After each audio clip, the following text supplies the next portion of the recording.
I just filled my coffee. Hold on.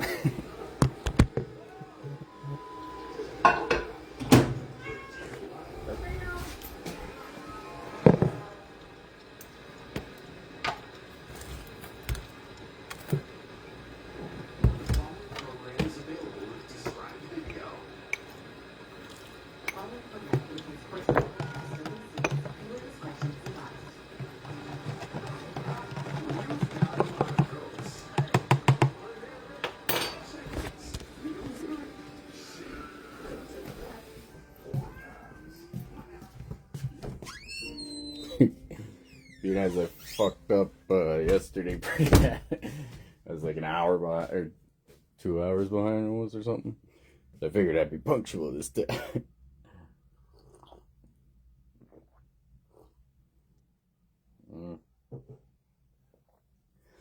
Alright, so we're doing Tradition 9 today.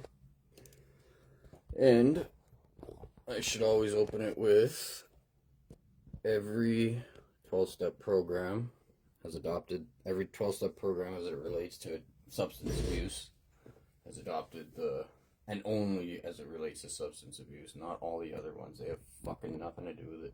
Well, it's not that they don't have, they're not the same thing. Like Al-Anon and fucking, I don't know. Al-Anon's just the one that pisses me off. All the other ones is pretty clear separation, but Al-Anon enables people to think they can blur the lines of those two. You can blur the lines of Alcoholics Anonymous and Narcotics Anonymous, but even then, out of respect, you should try and keep them separate. But Al-Anon's just fucking toxic. Like, if you're an addict and you're in recovery and you're also going to Al-Anon, you haven't admitted complete defeat. Or, like, I don't feel like you're ready for the program if that's the case. Because AA and Alcoholics Anonymous, Narcotics Anonymous is for people who have destroyed their life or just can't stop using or drinking, and they want a new way of life, and that is this new way of life and the structure of these 12-step programs is dependent on helping others. And that gives us a landscape of never-ending possibility to be of service. Now, it's no one person's fault, and I hope I'm making change and helping people become aware. But people taking advantage of us in 12-step programs and then raping the programs for financial gain, you guys don't see why. There's probably many facets on why they started raping the 12-step programs into treatment center shit. My biggest thought on it, this is gonna be Tradition 9, but my biggest thought on that is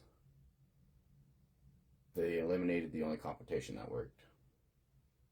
Because if you think those treatment centers aren't about a financial incentive, you are, if you've been around for a long time and you think that's what they're for, you're naive. I was going to treatment centers lots, trying to figure out what the fuck needed that separation from my old life. There is if we were able to utilize them properly, there is a very good need for them. But somebody who has their life under control, well, not their life under control, I guess. If your affliction is addiction, then it's fucking you up. But I like that, your affliction is addiction. My prediction is your affliction is addiction. Yeah, I could just keep going. I gotta fucking narrow it. Okay, so if the weird thing I've seen in Calgary is people who, they're driving nice cars, they have a good job, they have a nice house, they have a family at home, and they're going to a treatment center. They're going to a treatment center for God knows how long. It doesn't matter. what treatment center tells you. Like, it doesn't matter what time frame they structure, because you get you door to door. Their whole incentive is to fucking, I'll guarantee you what they're doing now is they're manipulating the system into trading customers, probably figuring out which ones are best to keep in the program that are the easiest going to fit that structure. So if you have somebody whose life is still kind of put together, they got a family at home and they got all this and they got all that, that guy is probably going to be a little less chaotic than someone like me when I was going to treatment centers.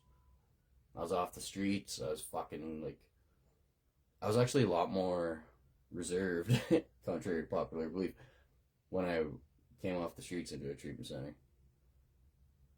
than I was prior, because I was chaotic and fucking like, I escalated worse over time, but it didn't help the betrayal of the treatment center bullshit. Because like, I'm an addict who needed intervention, extreme intervention in my life, and I am thankful that I got that from the treatment centers. Otherwise, I would still be stuck doing what I was doing. However, that intervention isn't designed to sustain me. It's designed to sustain the easiest fucking going thing so they can profit. It's designed to kick people like me out. Designed to kick people who are actually fucking like, who actually need the government intervention. The treatment centers they're not government. And I never thought I would be on like, I never thought I would think, well, I always knew privatizing it would be bad. Stuff like that is bad, but the government doesn't even have oversight in Calgary. They don't. They can't see what works. They can't see how many people are being abused. They can't see the abuse that's going on. They can't see the detrimental fucking.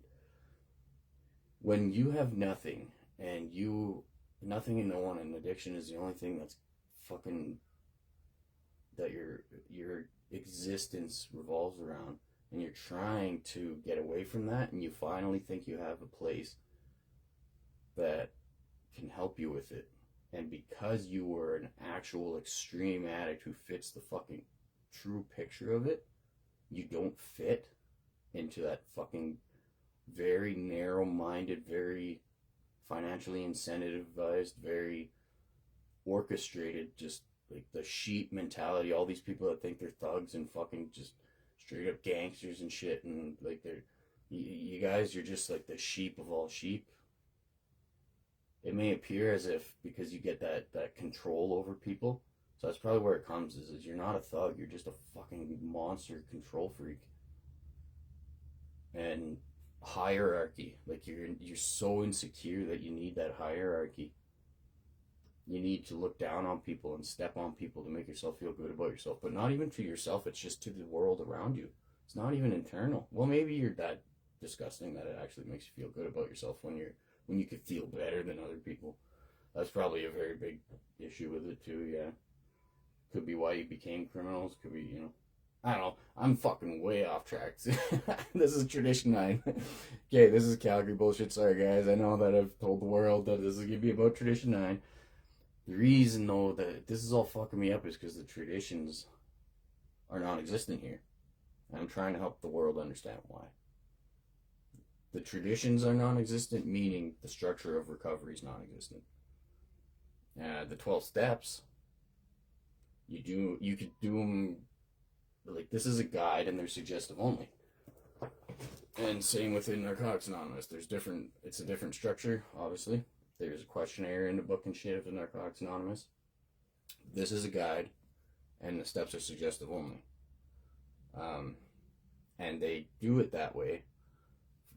I've come to the conclusion of a few reasons why the steps are suggestive only, and the traditions are, to me, is obvious that they're not negotiable. That's the only thing we negotiate. They're not even existent now, so I don't know. But they've abused the literature, like the 12 and 12. They've abused that to convince people that this is what it is, and the 12 and 12 doesn't even fucking make sense. If you don't know an extreme amount of what the traditions are, the 12 and 12 is fucking irrelevant to you. And it turns out not a single person either knows in Calgary or will let you know that they know what they are. but the steps are suggestive only, so as to not enforce dictation, as to not allow complacency, as to allow everyone to bring value to the table in different areas, so you can be, because no two humans are even remotely similar, so the steps are suggestive only, so you can have a structure of taking someone through the steps that is vastly different than this guy over here, but your structure is the same. Like, your structure is the same, I guess, but your style is vastly different. So your structure is the suggestive only steps, and your style is going to be vastly different than everybody else, unless you're just a sheep. Well, see, and that's the problem with the fucking treatment centers too, I guess. Like, I never clued into this, is like, there's no added value. It's just dictation. They're taking people through the steps in a very fucking retarded way. Like, it's fucking all the way retarded. That's Kevin Gates. I wanted to say that, and like, I already did. I'll find a better place to put it. But yeah, I just come to that conclusion now. It's like, I can only assume that because the people in the treatment centers, like, I see these guys, and they're I was there when they walked in the doors, and I've been in Calgary for 2 years. I was there when these guys walked in the doors, and they're on like fucking Sponsy 70, taking them through steps. So obviously they have a very, very strict, very long-term useless curriculum that they're following. Long-term, it's fucking useless. Short-term, it's easily manipulative. And then it's complacent. And people, they think they have this sense of I'm complete recovery, and they don't know that they don't feel like there's anything after that. So it's just this hierarchical, very fast-tracked hierarchical bullshit that you can step on people. And recovery, all it is today in Calgary is a sense of I'm better than. And then people who've been around for a long time, they really fight each other to feel like I'm better than that guy, because they've been around for a while. So now it's just nothing but dick swing competition, and it probably does relate directly to the fucking complacent ass, dictated, very structured way that they force you to do the steps. They force you, and by, like, you probably think it's your own fucking way of doing it too, but it's not. Otherwise, it wouldn't all be in the same time frame. Everybody wouldn't all sound like a dipshit when you're done with them, and they wouldn't just repeat the same fucking patterns. If you added your own personal value, everybody would have like this. I know I'm rough, and Grok's been giving me shit now that I've been uploading a lot of data to Grok to let it know, like, my Facebook stuff. So I'm giving Grok all my Facebook history just so it has an idea on who I am and what I've been through in, like, the streets. If you go down, way down to the bottom of my shit, I was doing lives on the streets. And that was before they started deleting the lives after 30 days. So they're still there. But Grok's been giving me shit. I know I'm being real rough, but the thing is like, I wish you guys, I've seen glimpses of true recovery, and I just want that for everybody, because a recovery explosion that it talks about in AA, the recovery explosion that it talks about in this fucking book, that explosion wasn't just because it was new. It's because it had a good structure, and it was saving millions. Like, it has saved millions. It has saved 2 million or something, I think, is like a statistic or some shit that it's worldwide to 2 million. You can't really, because, like, you can't really clock how many people. I don't know where the fuck they get the statistics. It's the anonymous part is not to dictate your personal recovery. It's to protect it as a whole. It's not. It doesn't talk about anonymity in your steps. The steps are for the individual. What it talks about is, because, like, they didn't even have fucking anonymity, the concept, when the steps were developed. It was fucking 15 years later that the traditions were developed to protect the groups. Anonymity wasn't even a part of the steps. But the recovery explosion and internal and external forces that could destroy us That's the anonymity piece. Everybody stays the fuck out of what we do. So I don't understand where the fuck you guys think you can get like numbers and stuff, but it's just a hypothesized number that is probably based on certain statistics, but then like it's either way more or way less, but it's probably ballpark in the 2 million now. It should be like 12 million, easy, because like had it not been for these fucking like Calgary's disgusting. The recovery doesn't spread here. The recovery comes here from other places. And the more, if people live in Calgary, they don't stay in recovery past their treatment center stint. They're done. They're done. The 12 steps, 3 weeks into their treatment, and then I'm assuming it's the manipulation of the traditions from then on, in this one treatment center specific, but. It's just a hierarchical, I'm better than, I'm stepping on, and then this alumni fucking idea that really enforces I'm better than. This alumni, and it's such a fucking toxic. It's created narcissists, and it's a formula for narcissism, and it's not something that it's the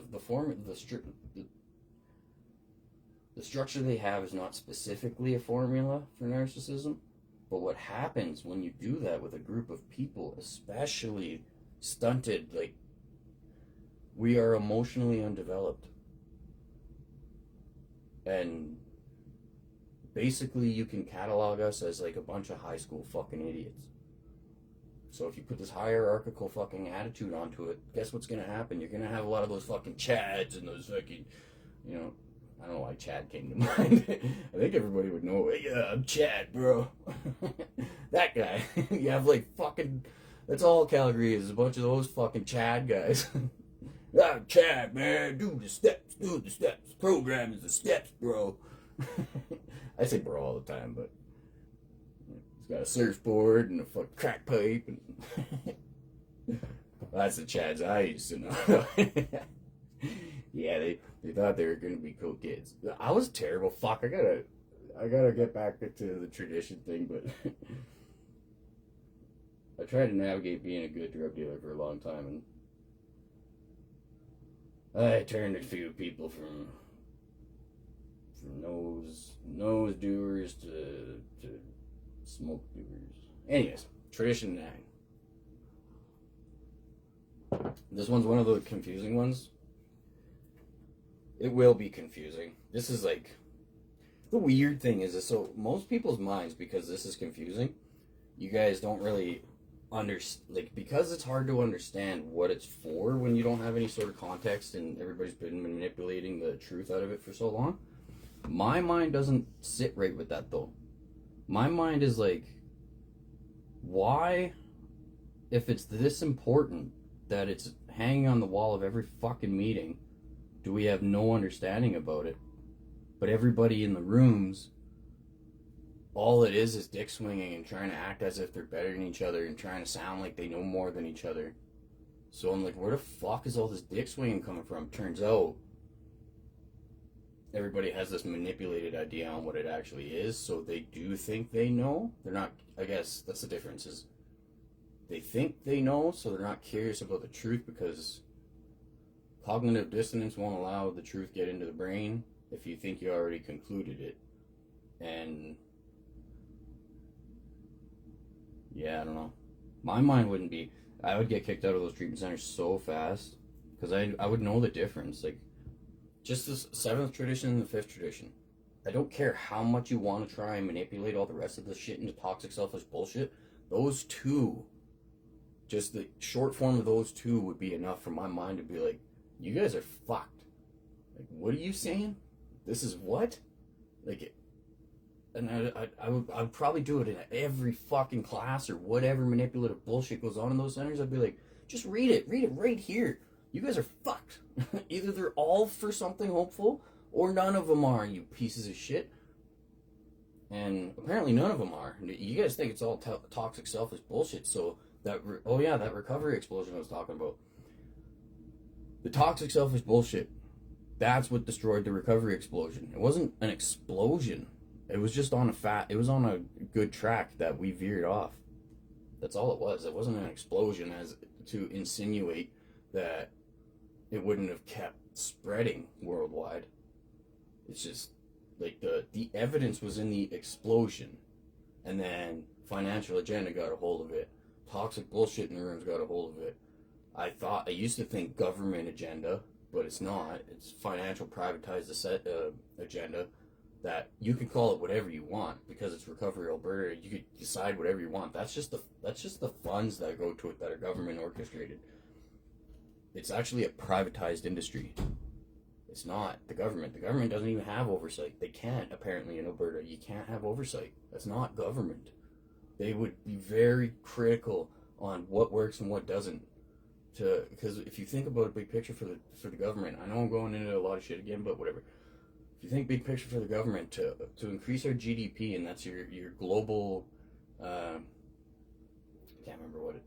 Anyways, your global financial, basically the efficiency of our dollar worldwide. To increase GDP, they wouldn't be putting 1.3 billion into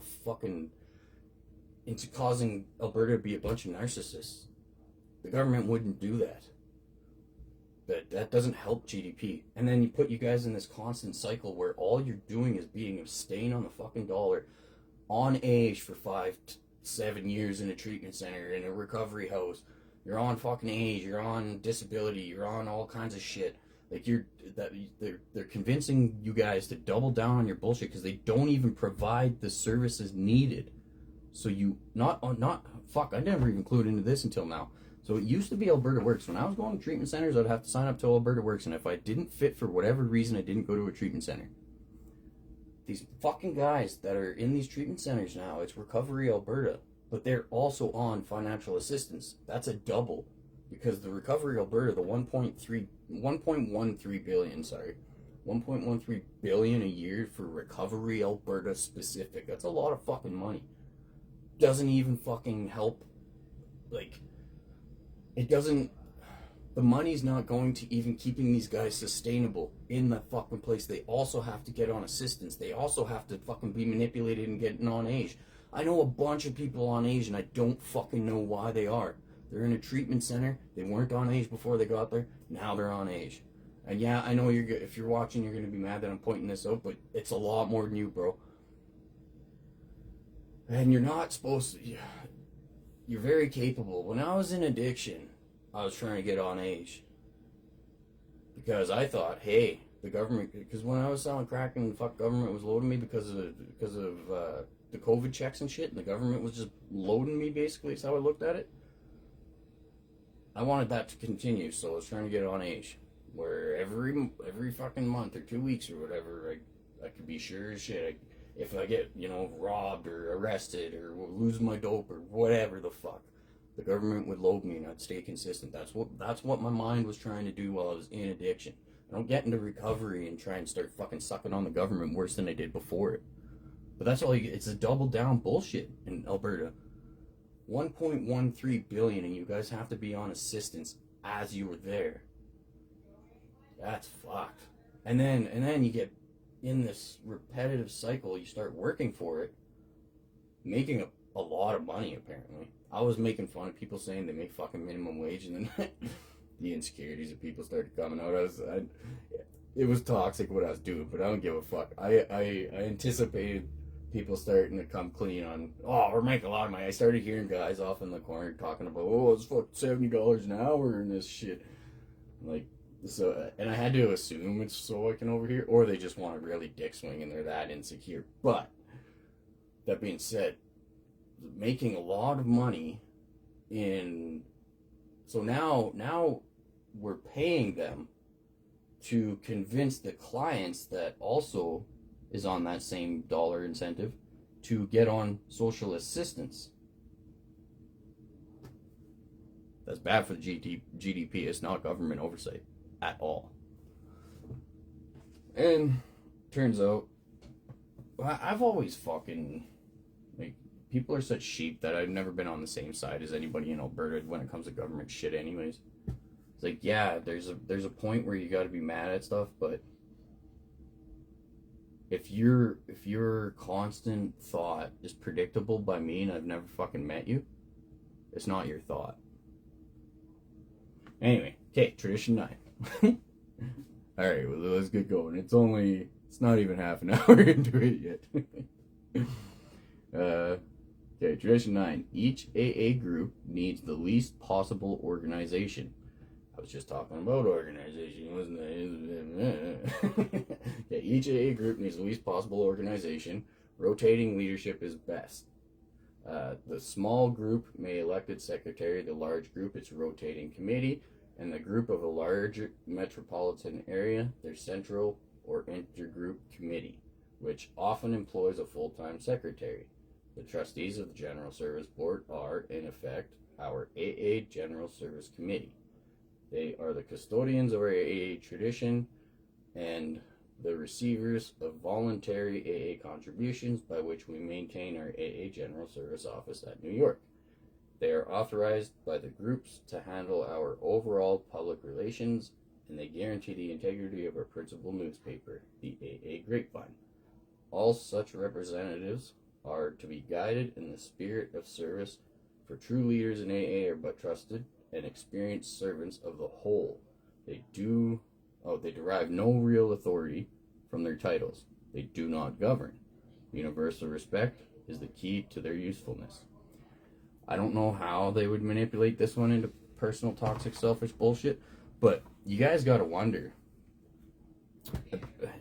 I mean, I didn't know how they would get Tradition 7 to be manipulated. I just thought the physical fact that we hand around a collection plate would just instantly make people's minds disregard that toxic bullshit. But, so whatever they're doing, like, if they can make you guys believe that fucking shit in a treatment center, maybe it's only narcissists that fit in treatment centers. Which means most of you are narcissists that are in recovery today because it's only treatment center narrative. And those who go through the treatment center are not in recovery very long after. Unless your every day is to want to sound better than someone instead of actually grow. Your every day is wanting to put down people and wanting to, in contrast, suck your own cock better than each other. And call it God. You guys must unhinge your jaw to get God's cock in here pretty deep. Yeah, so we're gonna break this one down into small bits. This one really makes it I think makes the rest confusing. When I first was reading through these, it started like trying to make sense of all the other ones. When you get to 9, it kind of fucking, the mind just is like, it's almost like we would put it off for a future endeavor or something, you know. It's like, I'll learn about that as I go. It does say in Narcotics Anonymous that you learn these over a period of time after like getting a home group and talking to members and all this. And that's also why it's crossed off in Narcotics Anonymous. Everything is so important on that part they cross off or block. And it's not because it's too long of a reading. The dumb readings that you guys do in those fucking meetings, and you're going to call the most important part of literally the group you were sitting in. It's the most vital fucking part of that meeting. And you're crossing it off saying, but don't get me wrong.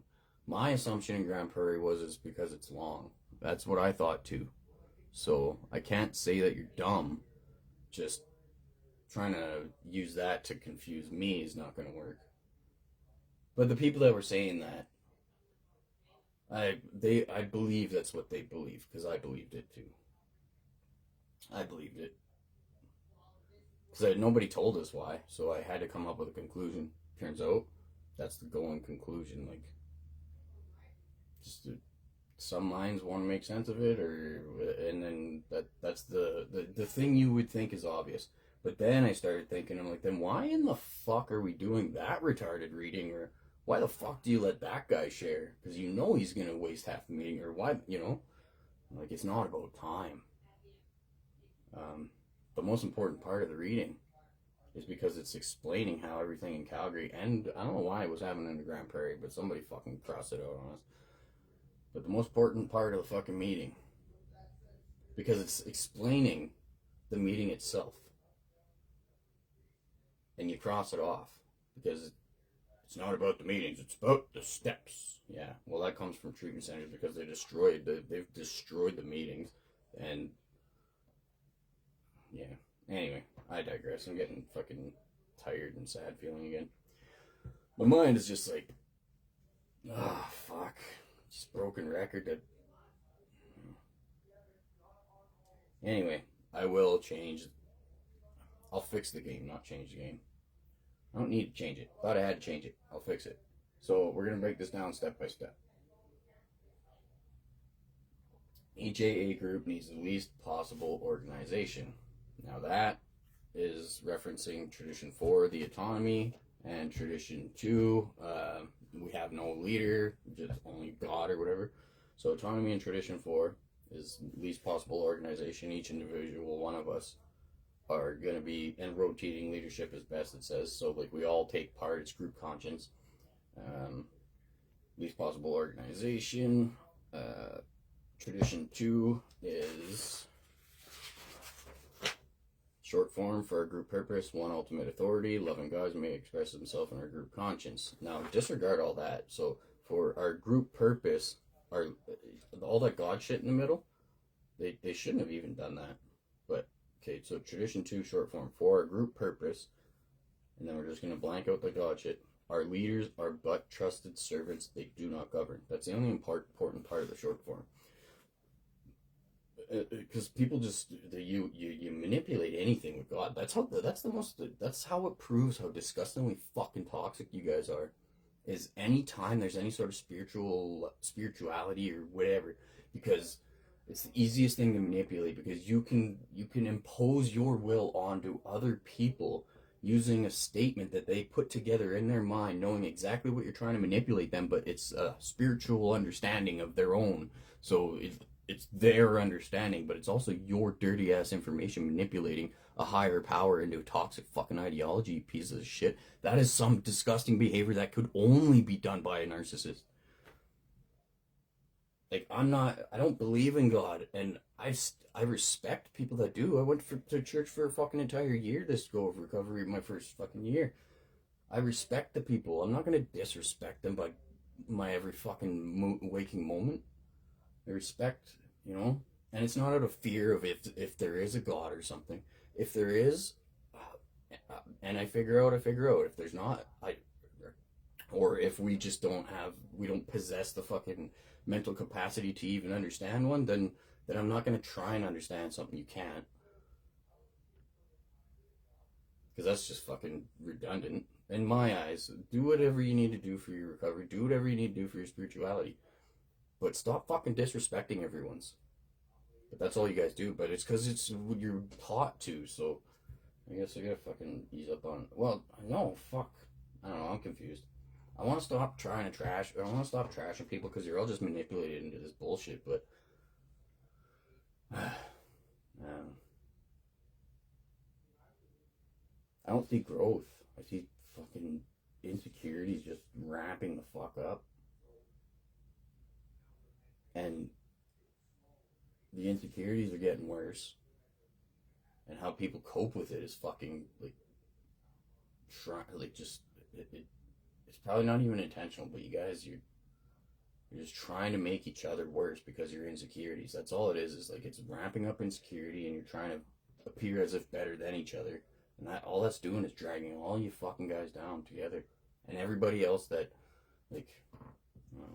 anyways. The small group may elect a secretary. The large group, it's a rotating committee. So in a small group, you have a secretary. And this is the small group as in like your general service office. You have a secretary. That secretary can be paid. And also in recovery. But they don't blur those lines. If you're paid to be there, you're doing your job.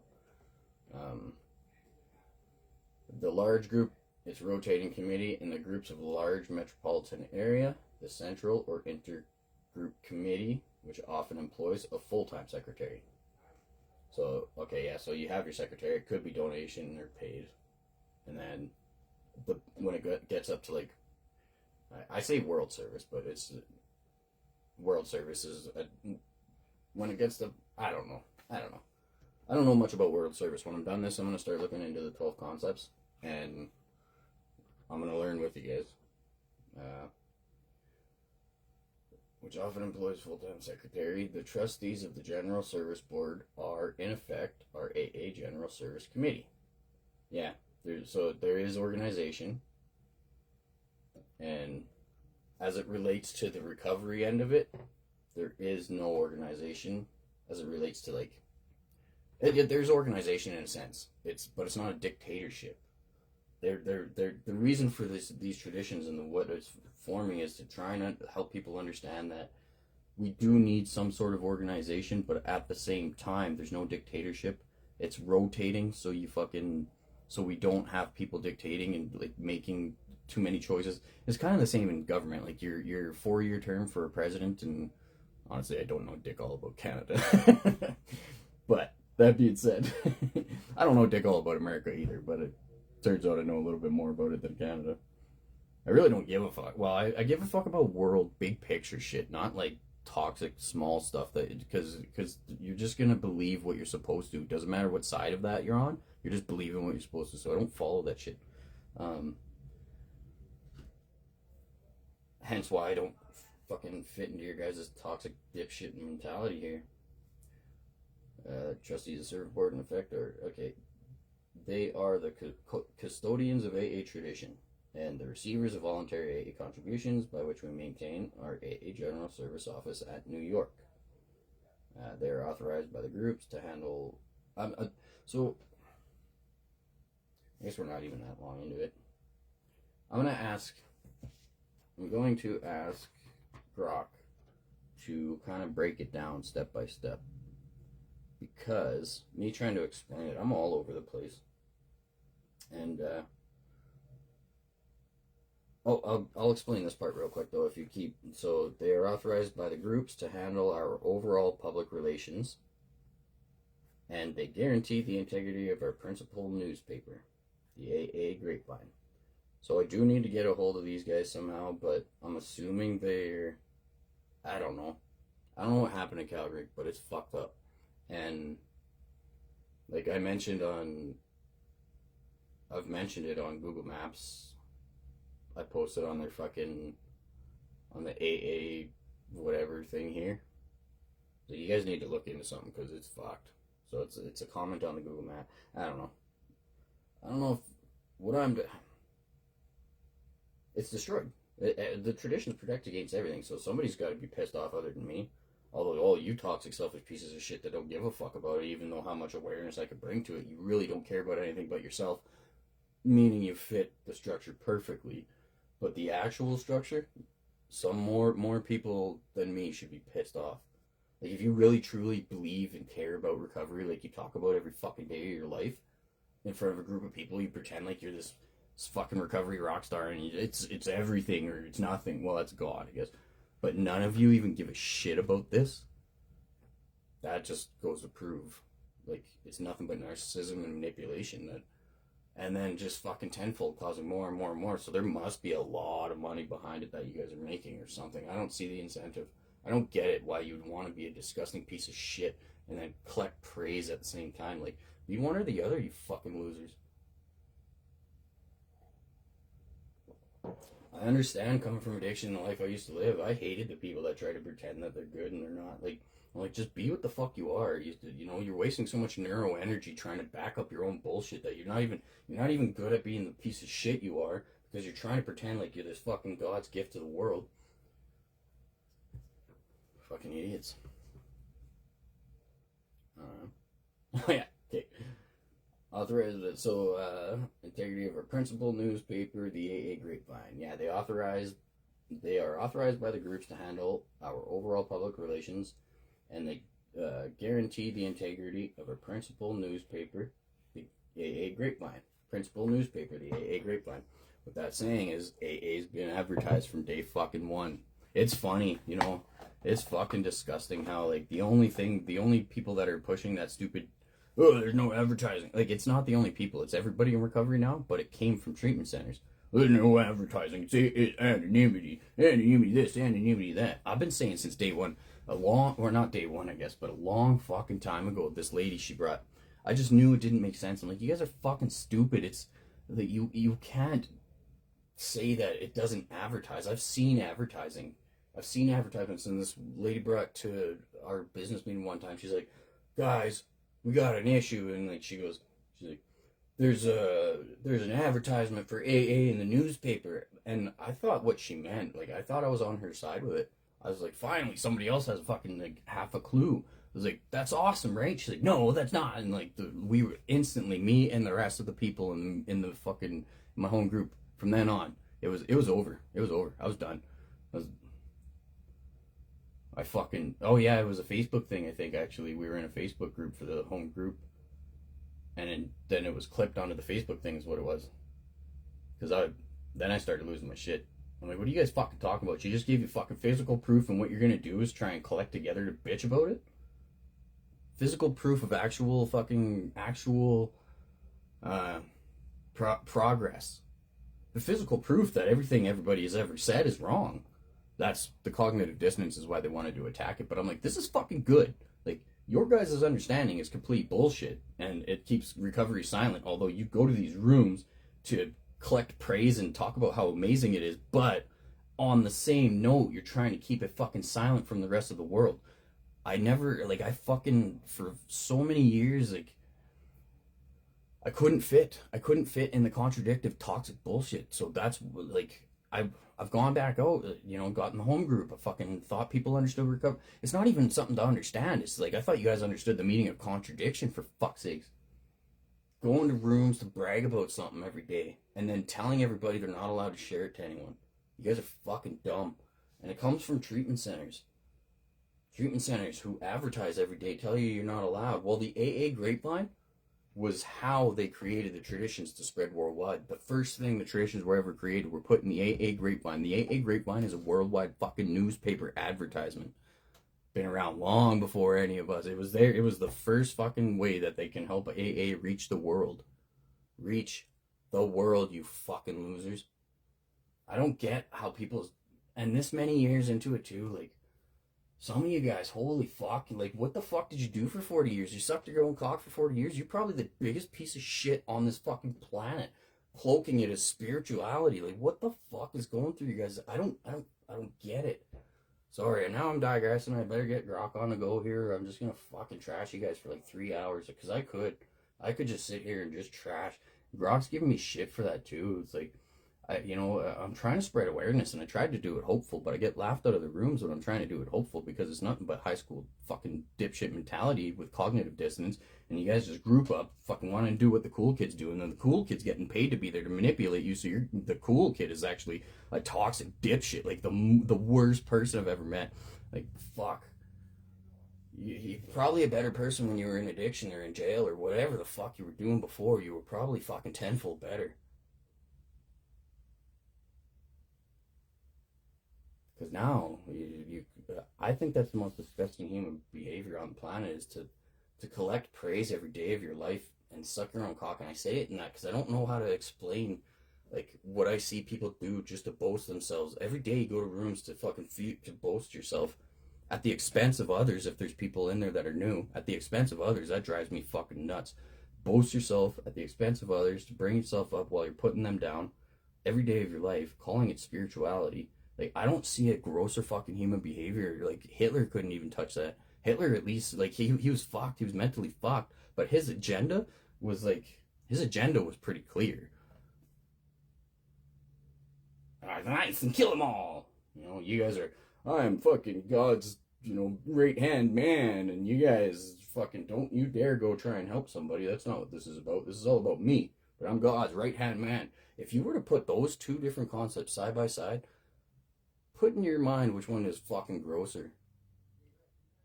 Someone who has an agenda, although it's fucked up, but it's very clear and cut what he was doing, or someone who's, you're killing millions. This mentality is killing millions, but calling it God. Like, it's fucked. It's fucked. And yeah, you're not physically killing millions, but you're denying millions to be saved. You have, you will, and forever your ripple effect will affect the future. And that's a change I'm aiming to make. I don't need praise, gratitude, fucking anything. There's no way to track my progress in this. There's no way to. The only thing that you can really see with all of my now that Grok's got all my fucking Facebook data, all it sees is I've been on a Grok's telling me I've been on a bad trajectory, getting worse over time. And I started on the streets. I'm almost 3 years clean and sober from the streets. And I was more hopeful on the streets, Grok just told me earlier. And it's trying to help me parse it. It wants to help me fucking get back to hopeful, but recovery is a dark fucking place to be today. It's a fucking somebody who's aware, like, because the people that stick around, they're benefiting from that fucking toxic mentality. They're benefiting financially and then their ego. So that's why they stick around. The people that, the majority of people that I see in the rooms they're only there for as long as a treatment center. And that was me too for a very long time, because that sense of community, people don't even know what home group is, for fuck's sakes. Grand Prairie, you do, because it's a small community. You understand the home group, and the people in Grand Prairie are in the AA home groups. The people in Grand Prairie really do make it not just appealing, but like they're consistent, they're hopeful. So AA is really strong in Grand Prairie. I trash fucking recovery in Alberta big time, but thank fuck for AA in Grand Prairie, because it's the only thing that I've seen that resembles recovery in this structure. Long before I even knew what the structure was, because I actually believed your guys' toxic bullshit about it, because why wouldn't I when I first got to the rooms? Why the fuck would I believe anything than what the narcissists are fucking spewing out of their face? Okay, so let's get at this. Okay, hey, we got the live going. Awesome. Ready when you are. So with tradition, do you want to do a quick explanation on a summed up form explanation on what the traditions are, why they were created, and the importance of them? The traditions are the guardrails AA uses to keep groups focused and united. No money grabs, no politics, no egos. Bill Wilson created them in the 1940s when AA exploded from a handful of drunks to thousands. Early chaos showed up. Folks fought over cash, tried endorsing stuff, or got preachy. The traditions fix that. Keep it simple, spiritual, anonymous. Importance? They protect the program, so recovery stays front and center, not drama. Short and sweet, unity first, carry the message, stay out of everything else. Yeah, and that anonymous part, the most confused part that people get with the anonymous is they think it's anonymous internally. They've been manipulated by treatment centers to think that. It's not anonymous internally. It's anonymous as in no other outside organizations are allowed to have any sort of influence on us. And if people want to stay personal anonymous, we also respect that. But that's just a human fucking obvious. Exactly. The anonymity in the tradition is about protecting AA from outside pressure. Politicians, doctors, rehab centers, whoever. It's not about you hiding from me at the meeting. We all know your first name anyway. But if someone wants to stay nameless, we shut our mouths about it, no questions asked. That part isn't in the traditions. It's just basic fucking decency. The tradition just makes sure no one can hijack AA for clout or cash.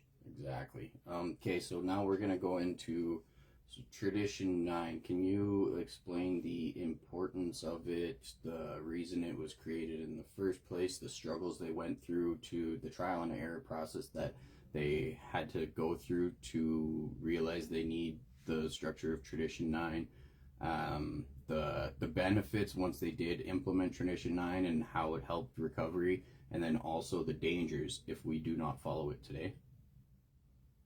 Tradition 9 says AA ought never be organized, but we can still set up loose service committees that answer to the people they serve. No bosses, no hierarchy. Back then, folks kept trying to slap titles on themselves. President this, chairman that, even bylaws thicker than a Bible. It turned meetings into boardrooms, pissed off half the room, and scared newbies away. Because suddenly it's less about sobering up and more about who's in charge. Trial and error was ugly. Money fights, ego trips, groups splitting left and right. Once they dropped the stiff structure, boom. Meetings stayed chill, decisions came from group conscience, nobody got drunk on power. Benefits? Trust skyrocketed. Folks actually stayed sober instead of storming out. Today, ignore it and watch us turn into some culty startup. Secrets at the top, dues going missing, and half the members ghosting. Keeps recovery pure. Nobody above the coffee pot.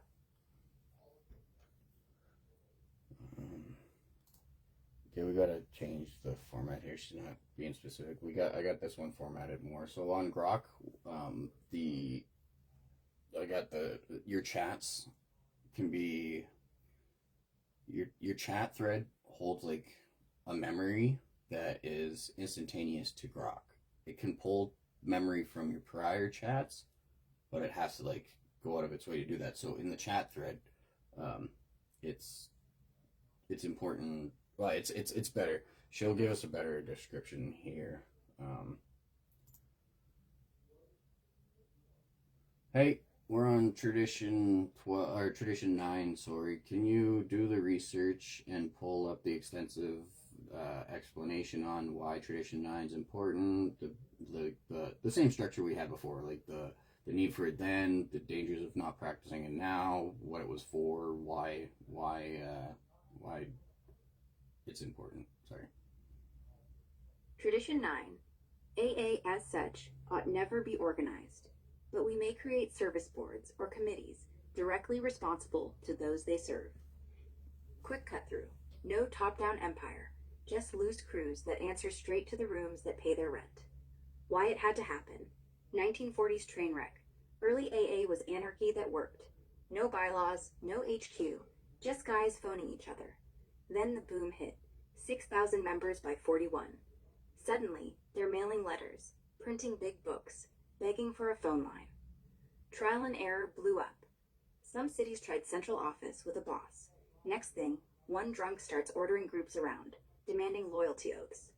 A group in Chicago voted president for life, turned meetings into politics. Attendance crashed. Bill W. saw Oxford group leftovers, rigid hierarchies, excommunications. AA almost copied them.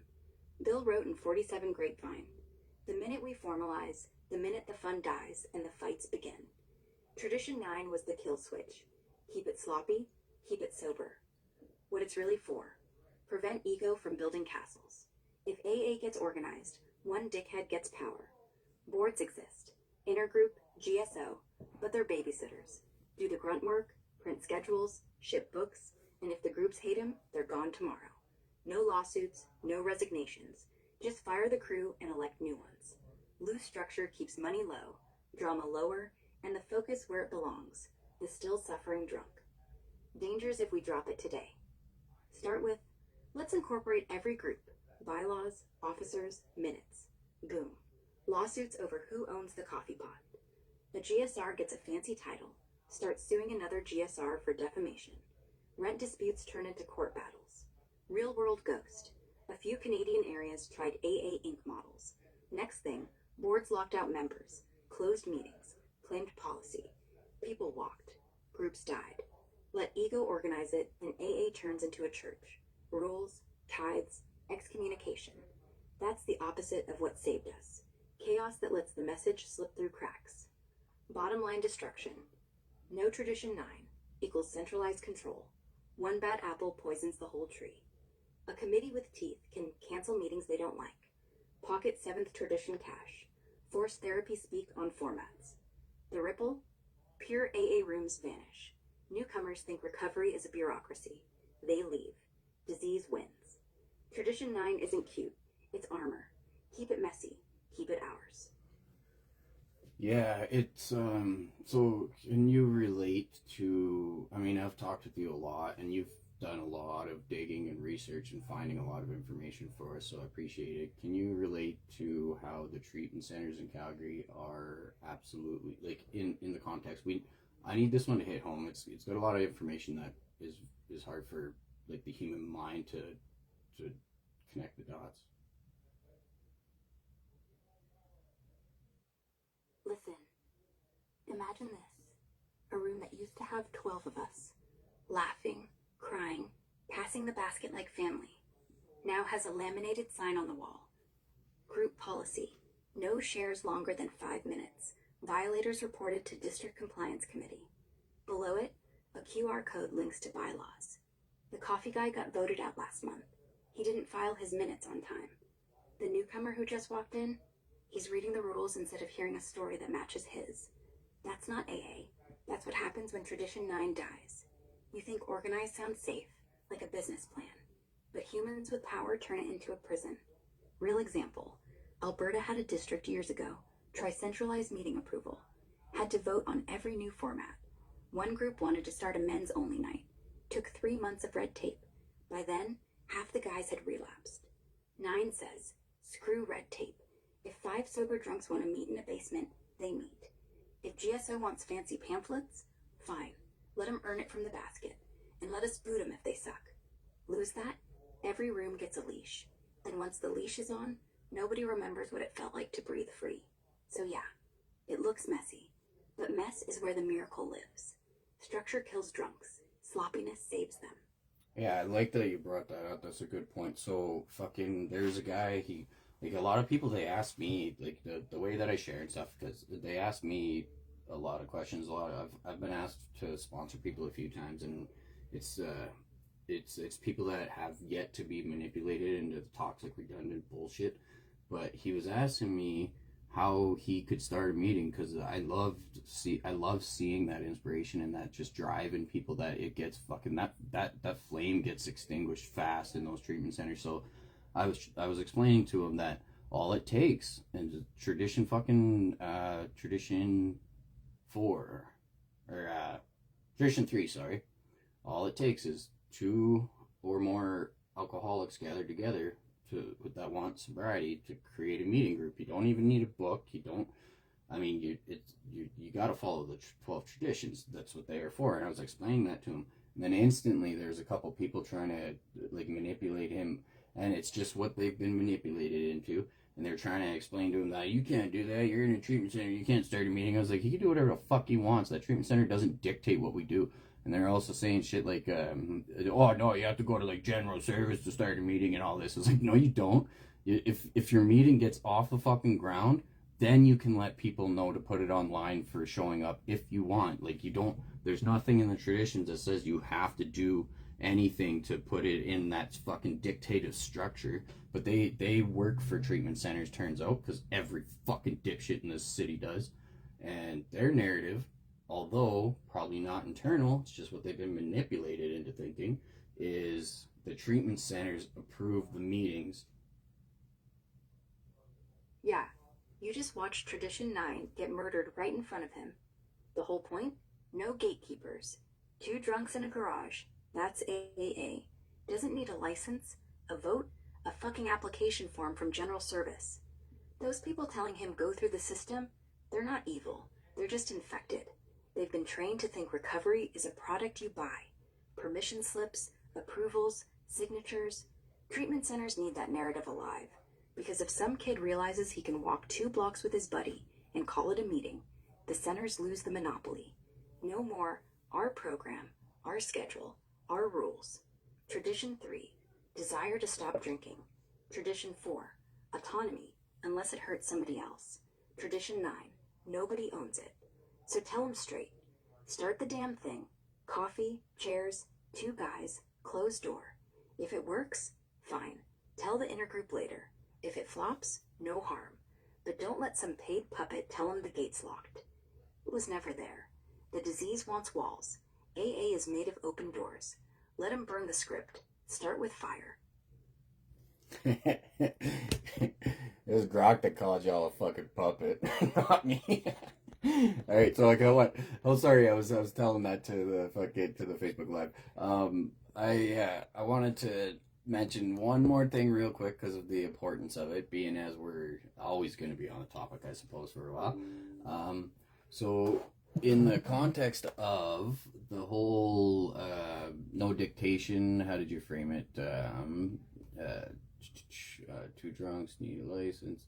Doesn't need a license. No application. Don't need to go through the system. What is your take on the treatment centers manipulating Al-Anon, which is a very contradictory fucking. It's basically, in my eyes, it's the opposite of recovery.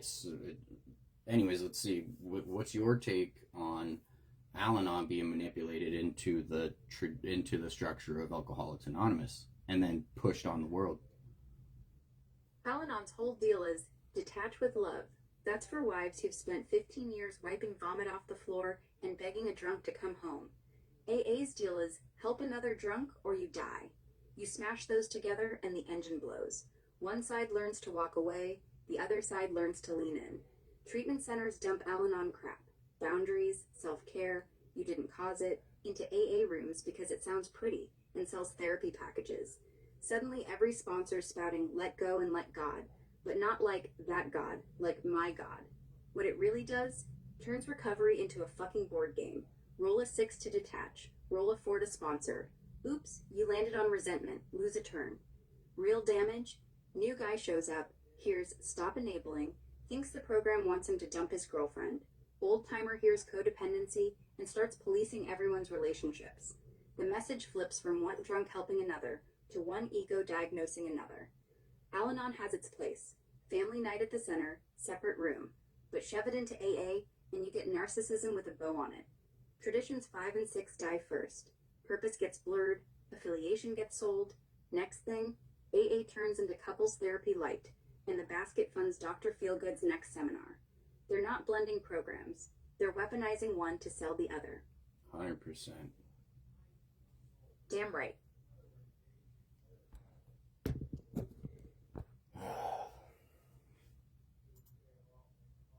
Well, I don't know. I hope this message gets to, it's getting to the people that don't want it. I know that. The rooms are really weird. Like, everybody's got an agenda for me now. But that's good. Everybody's trying to manipulate me. That's good. That means you don't like me. And that means progress is being made. It's not that I like that. It's that it's the only way I can track progress really is knowing that the entire room fucking hates me. Because I'm on the polar opposite end of what recovery is to you guys. The thing is, I'm on the recovery end of recovery. That's the fucked up part. This isn't my information. I didn't create it. I thought I had to completely rewrite every fucking bit of recovery when I was in it, like my first 2 years. I thought I had to go up against the machine, scrap everything. I thought it was in the 30s, things were so vastly different that narcissism actually prevailed for some fucking reason. I thought, but people in Grand Prairie would tell me, they're like, well, you don't have to the program's already been written, blah, blah, blah, blah, blah. I'm like, well, I think I need to fucking rewrite it because this is fucking disgusting. Turns out, the program is actually the traditions. Your personal recovery is the steps. 12 Concepts governs the world service. Like I said, keep watching. I'm going to do one of these every day, hopefully at 8 o'clock in the morning. Once we get through the 12 traditions, I'm moving on to the 12 Concepts. And it's on my Facebook. You can go back and check out the other traditions. It's pretty important if you have no idea.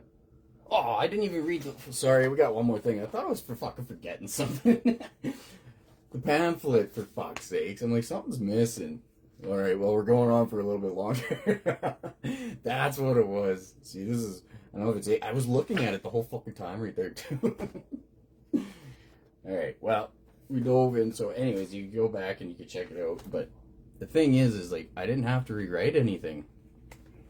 I just have to bring people awareness that everything they think they know is fucking toxic. I'm sorry. I thought I would have to. I thought I was able to say everything that you've been told is a lie, after, and that was evolved from everybody got misguided, and that evolved from obviously recovery lost its way. So I wasn't even like, I was blaming it on society evolving faster than recovery evolved. But the thing is like, it didn't. It's still fucking valuable today. I hate that reading where it says these traditions are just as valuable then as they are today, and I'm like, bullshit. This is fucking a room full of toxic dipshits. What the fuck do you mean they're just as valid today? But they are. It's just no one knows what they are because of the treatment center narrative, because of the financial agenda. And I'll guarantee you, like, they're big alcohol, like the biggest if you think about capitalism, you would be a bad CEO if you didn't try and fuck with. If you were a CEO of a alcohol production company in a country, you'd be a bad CEO if you didn't have a subset of like undercover, not undercover, but like a hidden team that fucked with AA. You'd be a shit, because like there's enough money in that. Like, look what the tobacco companies did to commercialization. They sued companies under the fucking ground for exposing any sort of thing that even remotely said tobacco was bad for you. They sued companies under the ground and terrified the world for trying to share that this is not good for you. When this was years ago again, but to think that something like an industry that sells a consumable product like alcohol at the mass scale it does, to think they didn't infiltrate this shit at all is naive. I don't know, that's the mind I got though. That's like my mind. I'm like, so that is also happening, but that I know that is also happening and has been happening for a long fucking time. So we're going up against a lot of shit that people just you can't really comprehend. And I'm sorry to say it like that, but that's the fucking truth. But the fact is like, I got physical fucking proof, and like this is proof every day in Calgary, where most of the boots on the ground fucking manipulative bullshit is happening. It's because of the treatment centers. It may be up the line, the Recovery Alberta and all that shit, like people up the line, it could be in collaboration with that giant corporate financial agenda where they do have to like infiltrate and fuck things up. It could be linked when you go higher up. It's not even a fucking a far stretch of a possibility. It would be stupid if it wasn't a part of the fucking of the disinformation somehow. It would be naive to think that kind of financial incentive doesn't inspire, we'll say, it's kind of a weird word, but doesn't inspire some sort of constant want to change the narrative of recovery. People don't give a fuck. Like, they're monsters. And like, you want to know how I know? Because people are monsters at the very fucking bottom. And this is an organization, and AA is an organization that's governed from us at the bottom up to the top. How do you change that narrative? You manipulate everyone at the bottom into a toxic, selfish ideology. Fuck. Now I just clicked some dots together that my mind's not going to let go of. Because if it's an organization that is ran by everyone on the bottom, putting the boots on the ground, yeah, holy shit. The only thing that makes sense is what I just said now. The only thing that could make sense. If you were to, yeah. Anyways, it's not for you guys to ponder. That's a me thing. I don't need to, I don't know, conspiracy theory, if you will. There's a difference between a conspiracy theory and like understanding that it would be retarded if they didn't do something. If you understand economics in any sort and you realize just how disgusting humans are individually, and why, hence the need for these traditions to help us collaboratively, only they've manipulated it into selfish, toxic ideology about personal self. Humans need the traditions or we're fucking disgusting monsters at scale. The ninth tradition. Hence the need for the fucking pamphlets and all the information to try and, like, gather you fucking dipshits back on track. The ninth tradition. AA, as such, ought never be organized, but we may create service boards or committees directly responsible to those they serve. And it's got this kind of little office kind of thing going on. The words "let's keep it simple" were the last Bill W. heard from his fellow founder of AA. Shortly before Dr. Bob's death in 1950, aware that it means our recovery program, Bill later wrote, Dr. Bob died in 1950. He died before the traditions were created? I guess 14 or 15 years he died, I guess, after, yeah. And it was all for Dr. Bob that said under every skirt there's a slit. He didn't want women in the rooms. Black people weren't allowed. If you think, like, if you weren't a straight white male, AA wasn't for you. So if you think the traditions are all about your selfish, toxic bullshit, fuck. None of you would be in, most of you wouldn't be in AA.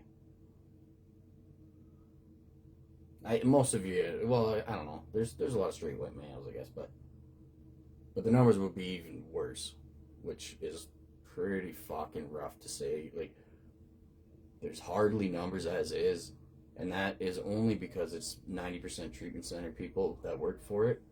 I'm saying 90% work for it, 10% are clients. I used to say 70-30. And if it wasn't people mixing, like, there's very few people that are strictly NA and strictly AA. There's very few people. I'm definitely not one of them. I need to know what's going on big picture. I had to go to all the programs to figure out what's happening to realize CA is nothing but treatment center fucking disgusting toxic bullshit in the city. It's literally a treatment center meeting outside of the treatment centers, collaborative to manipulate. And I'm assuming CMA is basically the same. Anyways.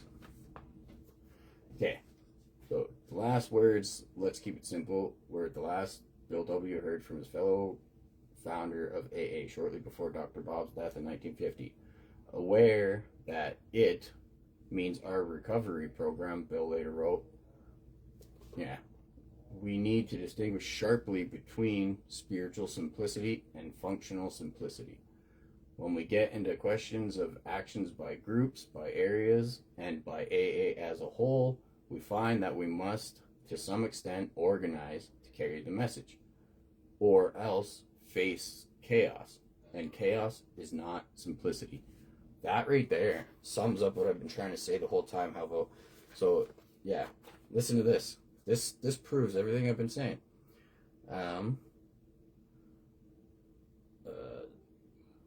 Heard from his fellow founder of AA shortly before Dr. Bob's death in 1950, aware that it, in quotes, means our recovery program, Bill later wrote, we need to distinguish sharply between spiritual simplicity and functional simplicity. What he means there is the spiritual is your steps. Functional is your traditions. When we get into questions about actions by groups, the traditions, by areas, the traditions, by AA as a whole, the traditions, we find that we must, to some extent, organize to carry the message, or else face chaos. And chaos is not simplicity. It's saying, yeah, like what I literally even been starting to say now that they never should have added fucking God into tradition too, because that's the main thing people use to manipulate that bullshit. When Tradition 9 speaks of AA as such, it goes to the heart of the AA experience, to the spiritual simplicity of one alcoholic saying simplicity perhaps helped, and another alcoholic's answering, I know how you feel, we're here to help you. Such a relationship couldn't be organized, or could it? A non-member familiar with the modern business procedures might examine the AA practice of sponsorship and see it as a haphazard operation. How about computerizing it? Then an AA behind an intergroup desk might say, So you want to help first, you need the right sponsor. we have personality profiles of all our sponsors fed into our computer. We'll match you up with the best one for you if you'll just fill out this questionnaire. Where are you going? Come back. That would be an attempt to organize AA as such. Please, nobody get any ideas. That paragraph is talking to fucking treatment centers right there. So the treatment centers, what they're doing in Calgary, the alumni, the dictation, the fucking control of you're there, and then if you've been there for a week, now you're better than the person that was fucking just showing up. The hierarchy, complacent bullshit, or disgusting bullshit, not complacent, it's very fucking, like, very intense, disgusting bullshit. What it's saying there, it's literally everything I talk about in this one right there is, how about computerizing it? And here's the metaphor that it's going with. Then an AA behind an intergroup desk might say, so you want to help?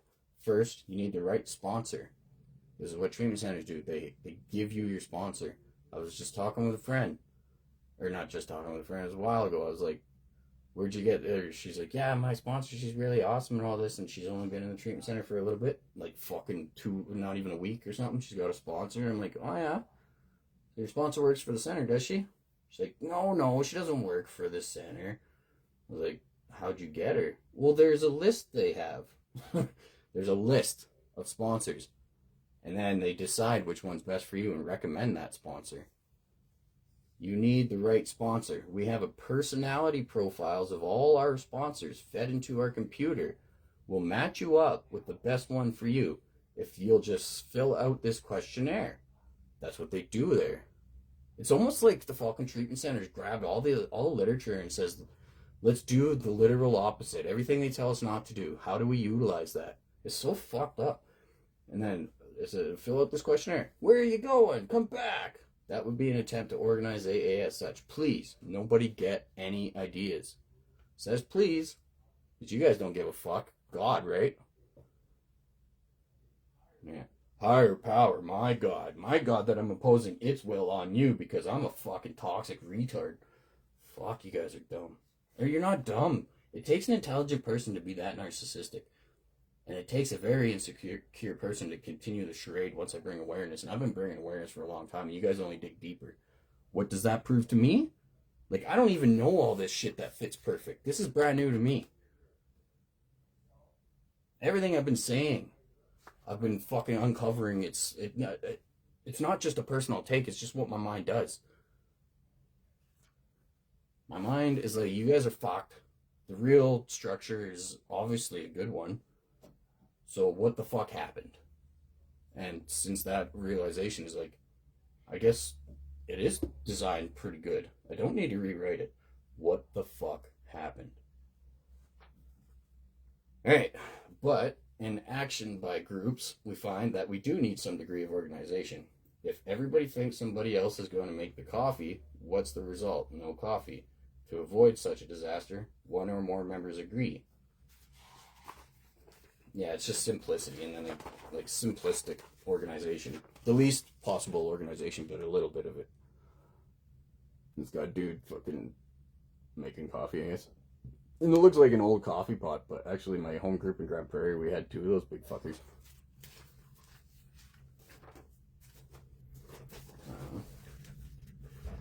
Oh yeah, okay, so it says, to avoid such a disaster, one or more members agree to be responsible for preparing meeting refreshments, all the way from coffee brewers to trustees on the General Service Board. Those who take part in AA service work are assuming responsibility, not taking on authority. Here, traditions 2 and 9 interlock. Group officers are responsible. Oh yeah, so tradition 2. It's nothing to do about God. Tradition 2 means no person's dictating another. The group authority. No one has authority. The group conscience does. That's tradition 2. Fuck the God stuff. Fuck everything the treatment centers have ever told you. Fuck, if you're a treatment center dipshit, fuck you. I don't know what else to say. it's not about God in that tradition. This is explaining it right here too. This is the first time I've found something that's like specific. I bet you if I go back and I read anything about it though, it will explain that it's not about God. It's a very clear to me instruction, but it's the easiest one to manipulate because it says God there. So people's minds just bing God, right? You guys are the most gross pieces of shit. Like to use God, holy fuck. And you know what you're doing. You don't fucking pray to God, and if you do, you're praying to a narcissistic deity. Fucking losers. I guess no wonder why people hate me. Hey, fuck you.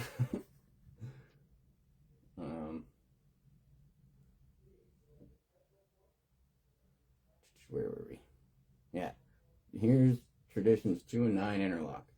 Group officers are responsible to the members of the group. Intergroup committees to the groups in one locality. Institution committees to AA groups and treatment facilities. And yeah, so to AA groups and treatment facilities and correctional facilities are committees to all groups in their areas. Conference delegates and committees to all groups in the U.S. and Canada, the General Service Office and Board, and the Board committees to all groups and members everywhere. Now, when it's talking about fucking AA groups and treatment facilities and correctional facilities, well, I guess you can have AA in jail. There is AA in jail. There's a clear divide, though. So the treatment facilities, if there was AA in there, no, there's not. I gotta elaborate into that. To AA groups and treatment facilities and correctional facilities, area committees, hold on. Institutions committees to AA groups and treatment facilities and correctional facilities. Yeah, but treatment centers aren't allowed to use our structure. That's what every tradition is about. And we do send people to these institutions. We are disassociated with it. We can cut it off at any time. That's what the traditions are trying to protect. Yeah, that one's kind of confusing right there. So I got to ponder on it a little minute here. People in jail, because it's just two or more alcoholics can call themselves an AA meeting. So I guess 2 people in jail can start a meeting, 2 people in a treatment center can start a meeting. That's just like, yeah, that's what I was fucking telling buddy. I'm like, he was in a treatment center. They were telling him he can't because he's in the treatment center. I'm like, you can do whenever, any fucking where you want. 2 or more alcoholics gathered together can call themselves an AA meeting. It might be referencing that. But at the end of that tradition, though, is of tradition 3. I'll just read it real quick so you guys don't get confused on that, because that one almost... They cut it too close to the fucking wording there again. Here. 12th tradition.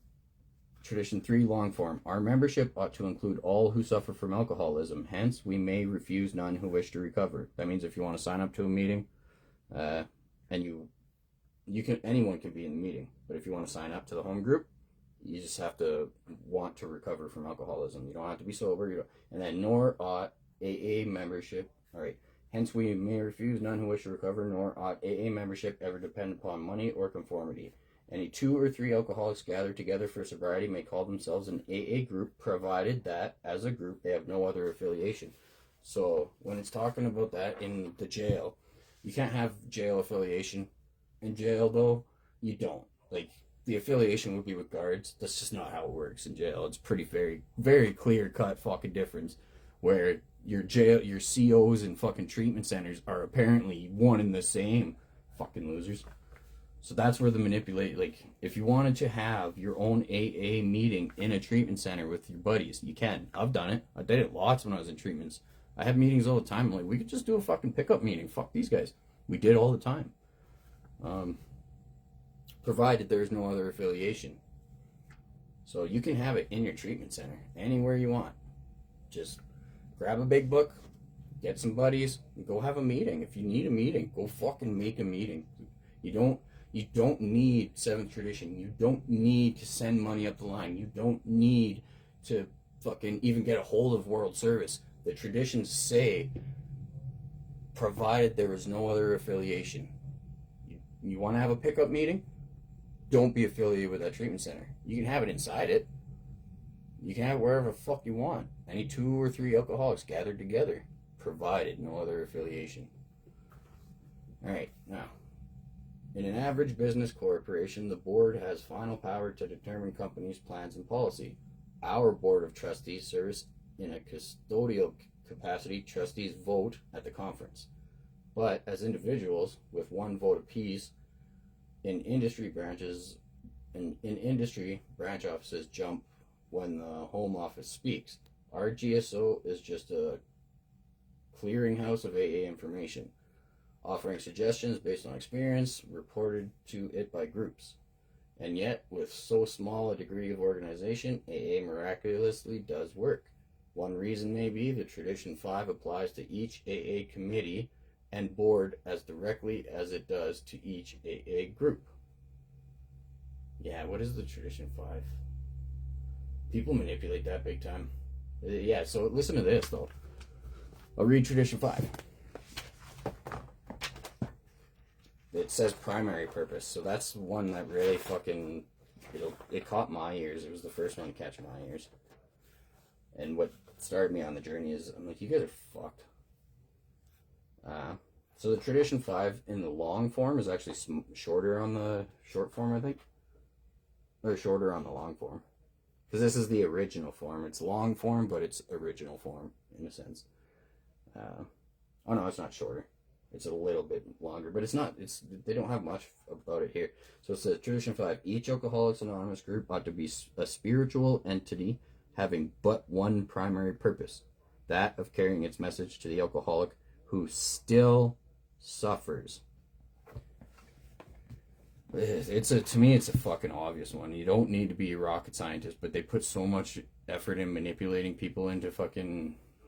It's the manipulation. Like your first, I've said this for fucking many years, is ask a child what they think still suffering in the context of alcoholism means, or a drug addiction means. Ask a child, ask somebody who's never heard about it before, ask, I don't know, go fucking hit your head, forget a bunch of shit, and then ask yourself, forget everything the treatment center has told you, go smack your head off a concrete wall. Ask yourself what it means. Your first thought, correct one. Okay, so where are we?